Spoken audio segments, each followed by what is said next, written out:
The history of digital computing is tricky at best, but we absolutely would not be where we are today without being able to stand on the shoulders of some pretty amazing giants. People like Conrad Zuse, or John Atnasoff, or Clifford Berry, or Alan Turing and Tommy Flowers. Those last two in particular are pertinent here. Tommy Flowers designed Colossus, one of the most important computers in history. And Alan Turing was a brilliant mathematician who would later on go to build the Pilot Ace. But while Alan Turing was building the Pilot Ace, he worked with another giant by the name of Harry Huskey, who was the chief architect of this computer right here. This is a Bendix G-15, a full-fledged vacuum tube computer from 1956, and this particular one is the oldest running digital computer in North America. Inside the doors of this beautiful teal beast is a collection of cards that looks like these two right here. They have resistors and diodes, and this one has two dual triodes on it. Now in total there's about 460 vacuum tubes in this machine and about 3,400 diodes. The diodes are being used to create AND gates and OR gates because those don't have an inversion in them, so you can create them using pure diode logic. But if you have anything that inverts like NOR or NAND, or if you need a flip-flop, you're going to have to use some vacuum tubes. Now these are dual triodes, so there's two switching elements per glass envelope. But in total, I mean, this thing probably only has around 4,000 logic gates in it. And like, what can you do with 4,000 logic gates? Especially considering that the device that you're watching this on probably has on the order of over 1 trillion logic gates. Well, the Bendix has one more trick up its sleeve, and it has to do with memory. As I mentioned before, this little card right here is a flip-flop. But this one actually has two flip-flops on it. And this particular card contains 2 bits of the instruction in the instruction register. But if I were to try and build, say, a kilobyte using this construction method, it would be so massive it wouldn't fit in this room, and I wouldn't have enough electricity here to run it anyways. So Bendix had to get pretty clever. And they're doing that with this beast right here. This is the beating heart of the G-15. It's a rotating drum memory. Essentially, you have a giant wheel of titanium with a magnetic oxide coating painted on it, and you spin it at 1800 RPM. Then you put a bunch of read-write heads as close as possible to that magnetic surface without touching, and as it slings by, you can lay data down or read data back. But it all happens serially, 1 bit at a time. This seems a little weird because we're so used to doing everything in a parallel manner today, but serial is just as viable and actually opens up some pretty interesting opportunities. Like if I want to do a bit shift, for example, I can just read a word off of the drum and lay it down 1 bit delayed, and that shifts all the bits in a different direction. Super easy, minimal logic gates to get a ton of functionality. But programming for a drum is very weird and requires a massive shift in brain power to figure out how to program for it, which leads to the most commonly asked question that I've heard about this machine, which is, what can it do? Well, it's a general purpose computer, so you could program it to do anything, really. You could even program it to play Doom.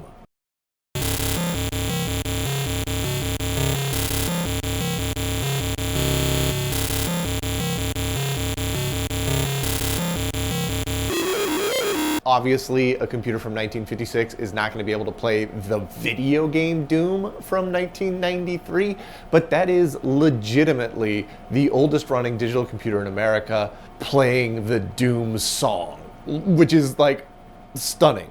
So asking what the G-15 can do is a bit like asking what can a Data General Nova do, or what can a PDP-11 do. You can absolutely program the G-15 to calculate the Fibonacci sequence like this Nova is doing right here. But as with programming anything out there, there are some limitations, and the first is something that every programmer is familiar with, and that is a lack of memory. The Bendix G-15 uses a 29-bit word, and the G-15 has 2,160 words of general purpose memory. That's a bit like having a Commodore VIC-20 with 2K of RAM. It's not a whole lot, but if you're clever, you can program around it. However, the next one you can't really program around, and that is speed. And so if we take a look at worst case scenario, which is doing double precision multiplication or double precision division, that takes 33.1 milliseconds. So you have to be very creative in how you place stuff on the drum. Bendix assembly is not easy at all. The 29-bit word is split up like this. You have a prefix, a timing number, a next command. That's right, every instruction in Bendix assembly has a go-to in it. Then you have a characteristic, and you have source and destination, and a boatload of special commands that happen whenever the source is equal to 31 or the destination is equal to 31. Programming Bendix assembly is one of the most mind-meltingly difficult things I have ever tried to do. But man, if it's so difficult to write Bendix assembly, why can't we just run BASIC on it? That's what we were running on the Nova, and it was doing Mandelbrot stuff just fine. Well, it turns out you can. Well, not BASIC. This is 1956 after all. But there are some high-level programming languages for this machine, notably Algol and Intercom. Now, I've got Intercom loaded up on this paper tape right here, and I spent some time playing around with this, and it is awesome. It's so nice to be able to just sit down at the typewriter and type out a program like I'm in BASIC and run it, and go back and change lines and change variables and run it again. And it's so much better than trying to wrap your head around writing Bendix assembly. But there is one big problem here, and that is that the Bendix G-15 came in two flavors. There's an alphanumeric version and a numeric version. Now, the alphanumeric version can print the entire alphabet from the typewriter, but the numeric version can only send and receive hexadecimal. That's 0 through 9 and U through Z. And this particular Bendix G-15 is a numeric-only machine. So how on earth am I going to sit down and use a high-level programming language with only being able to type 0 through 9 and U through Z? Well, I think the term high-level language here is a bit misleading, because low-level assembly on the Bendix is so low that a high-level language for it is roughly equivalent to a low-level language today. Let's start with writing a simple little BASIC program to add two numbers together using RSX BASIC on this PDP 1173 here. And it's pretty easy. We can just do 10 let A equals 6.283, 20 let B equal 3.141, and then 30 print A plus B.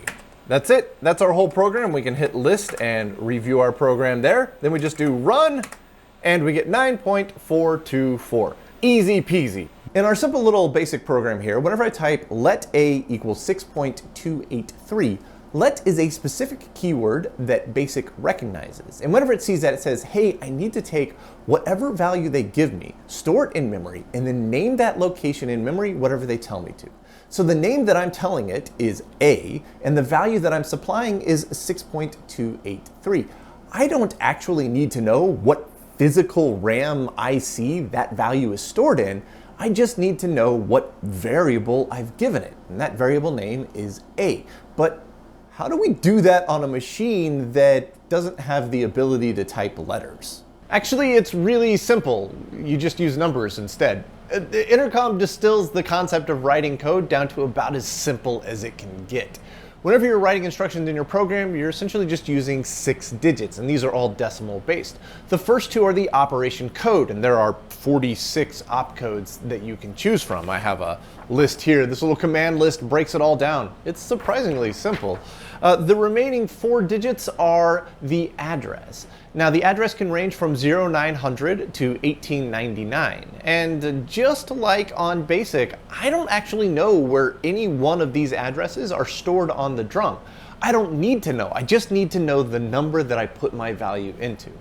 And that's it. Like, programming an Intercom is dead simple. So let's write that same BASIC program where we add 2 numbers together here on Intercom. Now we have to do a little bit of extra work here because we still have to interact with the program a little differently than we do with BASIC. So we're gonna start with a 0500900 // tab S. So the opcode of 50 told the machine that we want to do data entry, and we want to start that data entry at 0900. So it's sitting here at 900 waiting for us to start typing our program in.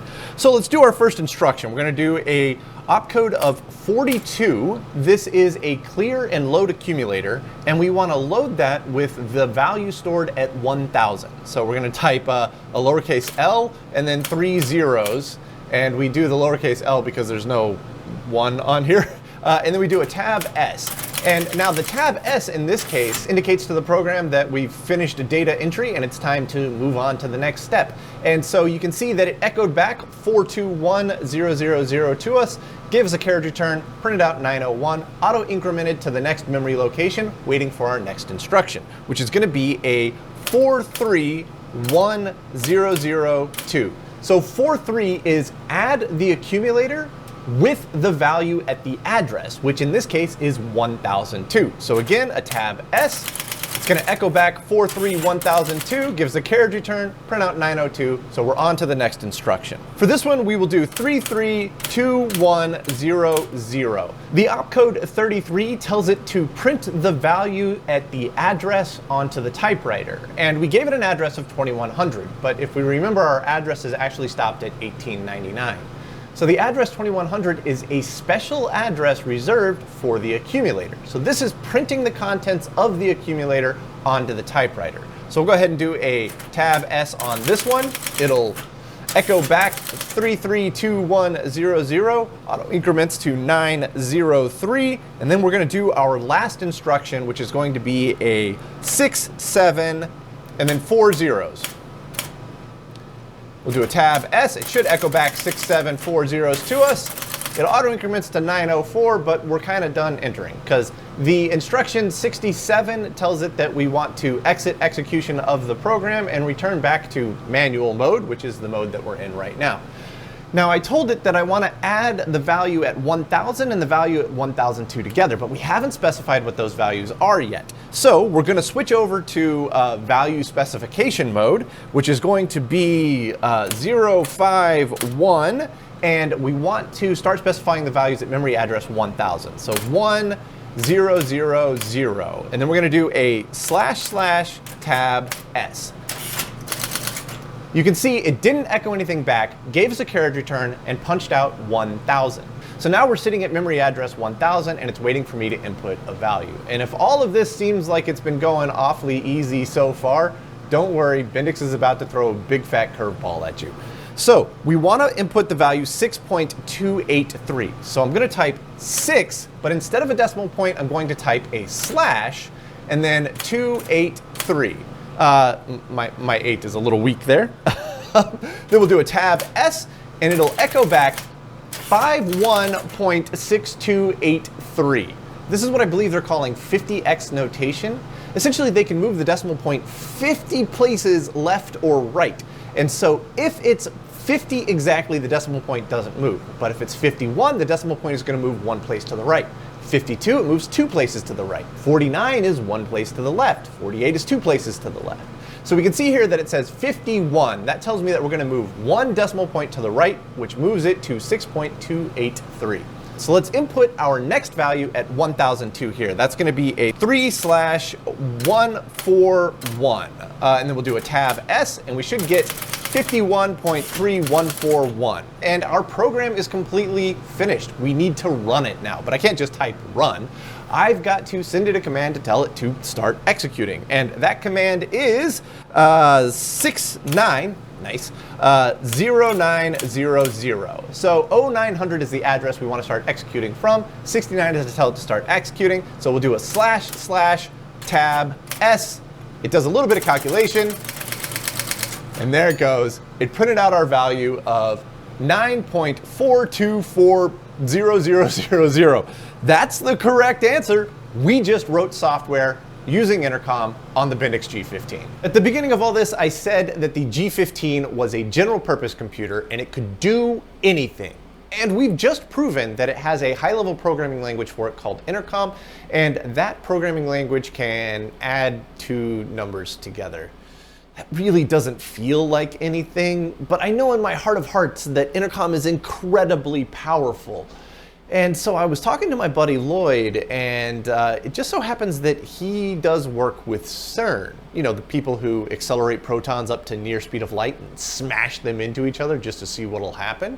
And I asked him if there were any algorithms currently being used in one of the most computationally intensive environments on the planet that we could port to Intercom. And that is exactly what's on this little tape right here. But in order to understand what this algorithm is, we need to understand how the Large Hadron Collider works. Hello, I'm Allison Diana. I'm an associate professor here at Southern Methodist University in Dallas, Texas, and I'm also a member of the ATLAS collaboration. So the Large Hadron Collider is a massive machine. It's 27 kilometers in circumference, and it straddles the border between Switzerland and France over in Europe, and it's buried underground actually, about 100 meters deep. And what it is it's an accelerator for protons. What we do is we accelerate two opposing beams of protons up to over 99% of the speed of light, and then we collide them inside of collision points. This happens at a really high rate. So in general, we have little bunches of protons that pass through each other every 25 nanoseconds. The sheer scale of the CERN facility is like out of this world. The LHC is the largest and biggest, but they have something like 15 different particle accelerators throughout the facility, all serving different purposes. We're mostly focused on the LHC though, and even that has like 4 different projects that are stationed around the loop.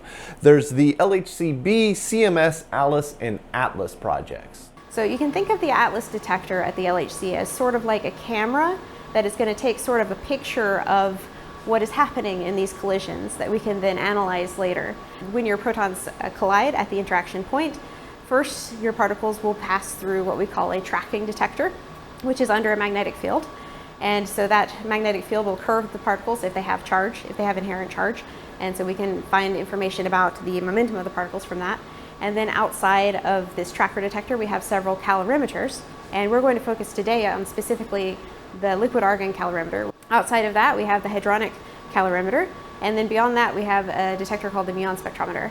So they've got these bunches of protons that are moving at like 99.9999% the speed of light, and they aim them at each other so that they collide. And when 2 protons collide at those speeds, they break apart and create a bunch of ejecta that goes in all directions, and this is what we want to detect. This is what we want to measure. Each collision generates about 4 megabytes of data, and 4 megabytes sounds pretty trivial in this day and age, but the kicker here is the frequency. A collision happens every 25 nanoseconds. That's 40 million collisions per second, each collision generating 4 megabytes of data. That is 145 terabytes of data being generated every second. For reference, uncompressed 48-bit DCI 4K video at 120 frames per second is 0.0, I gotta check my notes here, it's such a small number. It is 0.0076 terabytes per second. 0.0076 for like the best video quality we can get versus 145 terabytes per second that CERN is generating. That is an unfathomably large amount of data, but that's everything. That's all the detectors. And obviously all of the detectors aren't going into a single place. They all go off to their individual little departments that are going to look at that data. And we're only really concerned with the liquid argon detectors. If you look only at the liquid argon calorimeter itself, then there are actually about 180,000 cells that could have energy deposits in them. And so we have to read out all of these 180,000-ish cells and process that information in such a way that we can decide if an event is going to be interesting for us to study offline or not. So those 180,000 cells go to roughly 1,500 boards that we call front-end boards. What we have to do in these front-end boards then is convert that analog electrical pulse into a digital signal that we can then analyze on FPGAs and eventually software. All of this information is sent off to a signal processor, and this is where we clean up the information and identify where we do have signals over the inherent noise. There has to be some analyzing that goes on to decide whether an event is interesting or whether we can let that data lapse and be replaced with data from a new collision event. And so the collision happens, the detectors detect all of this ejecta, create a bunch of analog signals. This goes into a bit of cleanup, then gets converted into a map of digital values by a collection of analog to digital converters. And then that gets sent down to something called the global trigger. And this is where our decision-making process happens. Now, the global trigger has a bunch of parallelized global event processors in it where we have different algorithms that are going to do different things to decide if there's something interesting in this event or not. We have a number of different things we might look at in the event to decide if we want to keep it. One of those things we might use is something called Topoclustering. And what that basically means is that we take one of those 4 sigma signals, and then you can look around it and see how you can take all of those individual cells from the calorimeter and reconstruct what object passed through the calorimeter and might have hit a bunch of different cells. This is the algorithm that we want to run on the G-15, topoclustering. But before we dive into what exactly topoclustering is, let's try and keep the time scale in mind here, because effectively they have 1 microsecond to do everything. There's about a 1 microsecond buffer, which means that the topoclustering algorithm only has a handful of individual clock cycles to make its decision and do its work. So the legend who programmed topoclustering had to be incredibly smart. I'm Lloyd. You've seen me, I think, once or twice before. I've been here on many of the past Bendix episodes. 18 months ago, I implemented a new algorithm called topoclustering that combines the energies into clusters. This will be a new algorithm. It's one of a couple being considered for the next upgrade. Ah, right, the upgrade. So everything that we've talked about today has to do with the Large Hadron Collider upgrade. Right now, the LHC is currently running, smashing protons into each other and doing real deal hardcore science, but they're going to bring the entire system down in 2026 for a 3-year-long upgrade. But all of the design work for that 3-year upgrade plan has been going on for years. So what the topoclustering algorithm does is take this data, examines and finds the data points that are above the noise floor and are those that are way above the noise floor, what we call above the 4 sigma threshold. Those 4 sigma thresholds we take as a center, a cluster center, and then we look around that center and see if there's other data that was above the noise threshold. And I get a 1 microsecond time budget to do all of that with. I find it absolutely insane that Lloyd is doing this level of intense calculation while counting clock cycles. I can't reiterate this enough. The time scales that we're talking about here are just out of this world. The first thing you have to do is you take this 22 gigabit stream and you have to basically parse it up. You have to recognize those data masks and take them aside and figure out, well, where in the chamber is it? And you want to find detectors that are adjacent, and then which things are above the noise, which things are high enough to represent the center point of energy. And you do that by the mass extractions, and then you go through this lookup, and once you know where in the system it is and that the data is strong enough, you feed it into summers. And so we have basically a 4-step cycle: parse it, extract the mass, extract the locations, and then sum it. And then that small subset that gets analyzed by Lloyd's topoclustering algorithm and many others gets sent on to something called the Central Trigger Processor, or the CTP. And there, the CTP compares the results generated by all these different algorithms and makes a decision whether to allow the data to disappear or to copy all of it, every last scrap of data from the collision, over to hard disk for analysis later. Now, in terms of the Bendix, what we did, or I did, a couple of us have been involved, I took that Verilog code that was running in the FPGA, again, it's heavily pipelined, and I rewrote it in C code, removing all the pipelining, wrote it as a single thread, just a straight standard C program that walks through those steps in a procedural way, not in a pipelined way. And that presented a fairly small, decent, but understandable integerized C code. Okay, by making it a bit of procedural C code here, we've kind of eliminated the time constraint problem. It's just going to take however long it takes. Now, unfortunately, I don't have a super collider buried in the backyard yet, so we're going to have to just feed it a field of data as if though it had received that from a super collider. So we're going to just feed that data into the G-15, and then it's going to run this procedural C code, and it's going to give us the energy level as a number that we can then send on to the central trigger processor. So we've got our algorithm, we've got our C code, we've got our G-15. Let's load it all up and go, except, right, the G-15 doesn't understand C code. Intercom is fantastic, but Intercom is not C. If only there was a way to port C code to Intercom, though. My name's Rob Kolstad. I've been working on G-15s since I was 12. And in fact, 3 weeks from now marks my 60th anniversary of starting with the G-15. Sounds like we found the right guy for the job, but Rob wasn't super keen on being on camera, so just imagine Pierce Brosnan if he was heavily into vacuum tube computers, and you'd be spot on. Now, Rob has been involved with like the G-15 since long before I was born, but he's been involved with this G-15 project since day one. All of the software archival and documentation archival that we've been leaning on heavily, Rob has been an instrumental part of that. So Rob, thank you so much for everything that you've done, but I have one more request.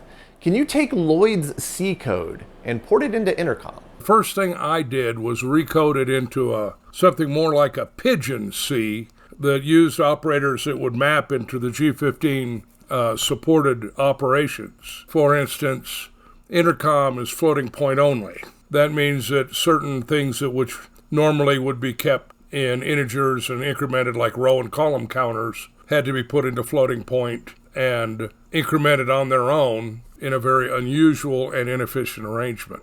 Hang on a second. What is floating point? If you're involved with computers or programming in any way, this is a term that comes up a lot, but what does it actually mean? Well, let's check Wikipedia here. It is arithmetic on subsets of real numbers formed by a significand multiplied by an integer power of that base. Okay, that's a bit of word salad, and it didn't make any sense to me. Let's check the documentation from the 1950s. It says, a positive or negative number expressed in scientific notation. In Intercom, floating point numbers are expressed as a fraction times a power of 10. The power of 10 is added to 50 and written before the decimal point. This is that like wild 50x notation that we were seeing earlier. But more importantly, floating point means that the decimal point can be placed anywhere. And the way that Bendix does it is by using 50 with a decimal point and then the rest of the values. And once you wrap your head around that, it makes perfect sense. This cleared up so much. Furthermore, Intercom 1000 doesn't have any bit manipulation instructions. And since the mask came in as a bitmap, that made things a bit more complex. So then, well, I tell you what, it wasn't helpful not having a computer to run it on. So I built a auxiliary Intercom 1000 interpreter in Perl, and that ran the whole program in just a couple of milliseconds so that I could run it well and get it going. I just worked through the code bit by bit by bit. But once I got it going, I could run the program in my interpreter, and it got the right answer and in about the right order magnitude time. Now, thanks to the effort of Rob and Lloyd and Allison, we have a Topocluster algorithm on Intercom 1000 punched out on paper tape right here. We have a fully functional Bendix G-15. I think it's time to get this thing to do some real deal proper math. Now, Intercom 1000, just like BASIC, has the ability to load programs in that have been stored on external media, but it's a little difficult to use. Well, first of all, I don't have another one of these cartridges here, so we're gonna have to use this little 3D printed piece here, and it's gonna be a little, a little janky here. And okay, physically we're ready to go, but now we need to tell Intercom 1000 that we want to load instructions off of tape into a specific location in memory. And that's done with 55 And the memory location that we want to start with is 0900. We'll do a tab S. It should start reading the tape. It does. That's good news. Should ring the bell when it's done reading in this block. Excellent. All right, so now we have to do this in a couple more locations. And then we are ready to run the program, which we will do with 690900 tab S. And the program should start executing. It is, in fact, executing. So our program is now running. This is probably going to take a little while. Remember, Lloyd is doing this with under a microsecond. This is probably going to take like 15 minutes. It's pretty long.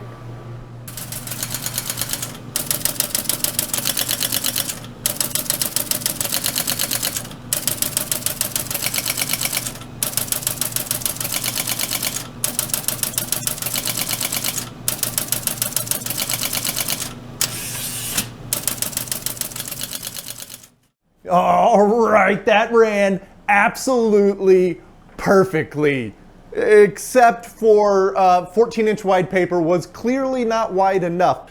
Fortunately though, we have the most ridiculous typewriter on the planet with a 28-inch platen. So I took a bunch of paper, I folded it sideways, and I ran it again.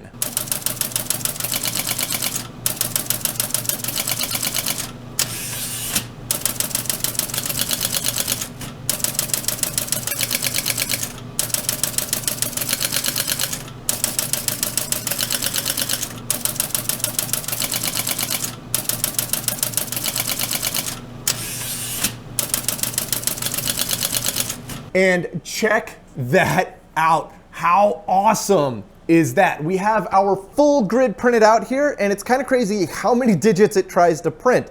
It prints 8 digits, then a decimal point, and then 7 more zeros after the decimal point. And if we look at the very bottom here, we get our result. We can see it says 4.0000 and 4.000. This is a set of coordinates. If we go over to column 4 and down to column 4, we will see the largest number of the group here, which is 962. That is our sigma 4 plus level of energy. And then all of the energy that's clustered around it is summed up and printed out as 4665. That is the total of energy of this cluster. So there you go. This Bendix G-15 just did real deal proper math that is currently being considered for use on the Large Hadron Collider. So what's next with this machine? Well, the G-15 itself is fully functional. The typewriter's working like a top. It's ready to go back to System Source Museum and go on display. And actually, I'm gonna fly up there with it and help bring it up and get it fully operational. And then we're gonna hold an open house. And I want anyone who is capable to come out and visit, because we're gonna fire this thing up at that open house and we're gonna run all sorts of fun programs on it. I am so excited to finally get this thing back up to System Source so you guys can get hands-on with it. But what does that mean for this channel? What's up with the G-15 series? Is this the end? Is this the last episode that we'll do on Bendix G-15s? Nah, of course not.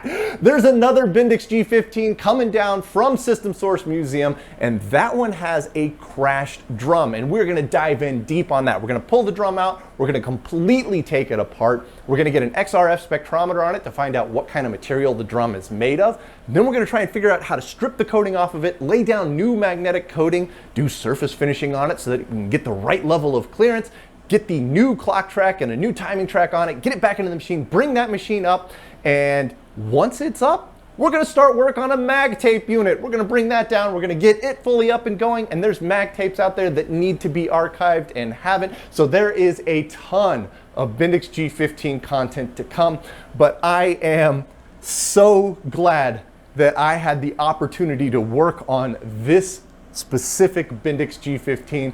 Bob, if you're watching, thank you so much for the opportunity. I am beyond excited to get this back up to System Source, and just, I'm getting a little misty-eyed. Bob, thank you so much for this opportunity.